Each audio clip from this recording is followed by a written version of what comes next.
dalam hadis Nabi Muhammad SAW, beliau kalau duduk dengan para sahabat kadang-kadang tanya, ada tak di antara kamu yang semalam mimpi? Nabi tanya, ada tak yang bermimpi? Kalau ada, disuruh cerita. Kadang-kadang kalau orang cerita tentang mimpi, Nabi tanya kepada yang lain, apa takwilnya? Oleh sebab itu, mimpi ini adalah perkara yang azan yang kita dengar setiap hari. Hukum azan itu bermula daripada mimpi yang diceritakan kepada Nabi, lalu disahkan oleh Nabi dengan dengan sabda Nabi SAW, tapi puncanya daripada mimpi. Dan banyak perkara yang terkait dengan mimpi yang juga ada kaitan dengan kehidupan kita. Hadza berkenaan dengan kabar gembira yang didapat oleh orang tersebut ketika mendapatkan kabar kalau hajinya dan juga umrahnya diterima oleh Allah Subhanahu wa taala melalui mimpi. Apa sebabnya? Sebabnya adalah perbuatan tersebut menepati sunnah Nabi Muhammad sallallahu alaihi wasallam. Idan, dengan demikian, bila mana ada mimpi yang baik tapi bertentangan dengan sunnah Nabi, maka tinggalkan mimpi itu, pegang sunnah Nabi. Kata Imam Abul Hasan Asy-Syadzili. Siapa Abul Hasan Asy-Syadzili?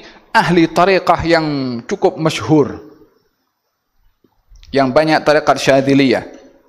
Katanya, kalau kamu dapat kasyaf, yakni kasyaf ini satu perkara yang luar biasa diberikan oleh Allah kepada seseorang, namun kasyaf kamu itu bertentangan dengan nas, tinggalkan kasyaf kamu, ambil itu nas.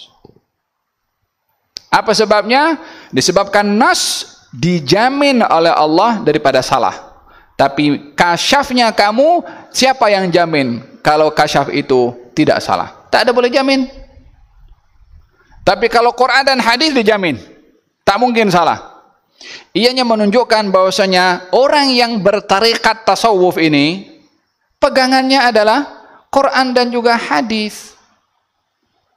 Macam mana tidak dikatakan berpegang kepada Quran dan hadis, sementara pakar-pakar tasawuf, orang-orang yang terkemuka daripada ulama tasawuf, pegangannya adalah Quran dan juga hadis. Syekh Abdul Qadir Jailani mengatakan, kullu haqiqatin la tashhaduhu syari'ah fahuwa batil. Setiap perkara yang didakwa hakikat oleh seseorang, kalau bertentangan dengan syariat, hakikatnya itu batil. Ya kan? Kan sekarang pun juga kadang-kadang orang bicara tentang hakikat ya. Ilmu hakikat bukan salah, tapi praktikal orang yang dia mendakwa sampai kepada peringkat hakikat sehingga tak salat, itu yang salah. Faham tu? Macam ada satu orang, dia melakukan perkara, dia orang yang bertarikat, tapi dia buat benda yang salah dalam sikapnya kepada orang lain yang bukan mahram. Kemudian dia berdalil. Apa dalilnya? Kamu nampak benda ini bertentangan dengan syariat. Seperti mana Nabi Musa nampak kepada Khidir, Khidir berbuat sesuatu bertentangan dengan syariat. Tapi perbuatan Khidir betul. Dia nak kata perbuatan aku macam Khidir. Ini adalah perkara yang merepek, perkara yang bertentangan dengan nusus. Faham tom? Kata Syekh Abdul Qadir mengatakan, tir ilal haqqi bi janahi alkitab was sunnah.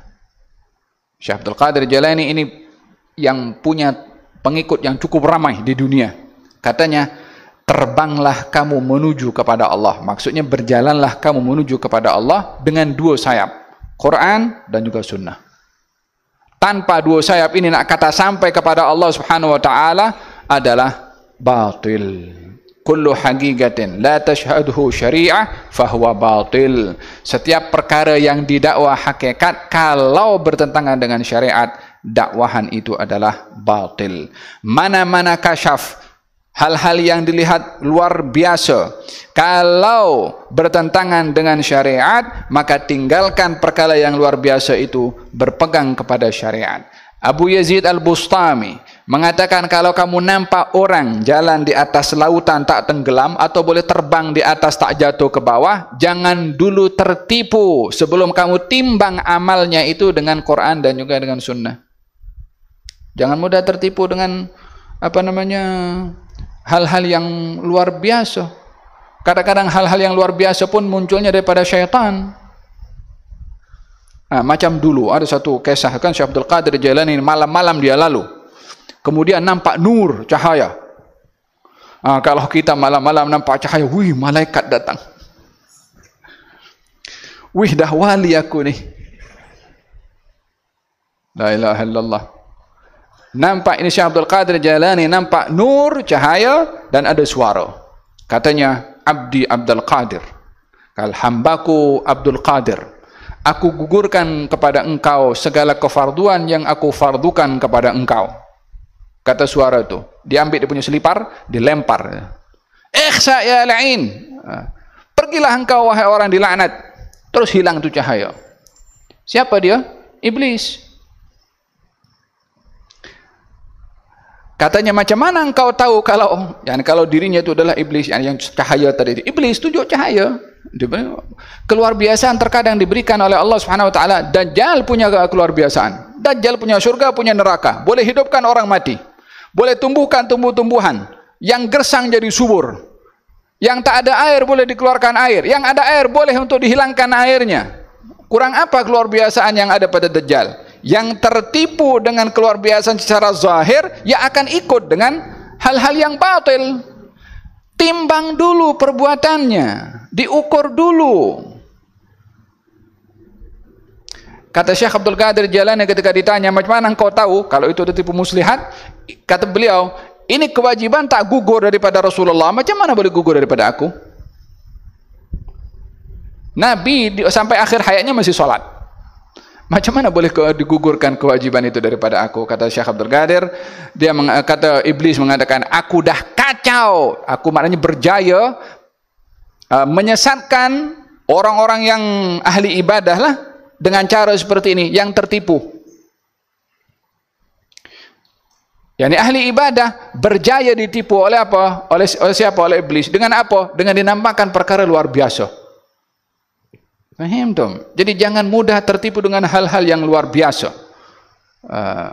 Faham dong? Kalau dalam perjalanan, contohnya lah, contoh dalam perjalanan, kemudian dia nampak orang, contohlah pakai serban, contohnya.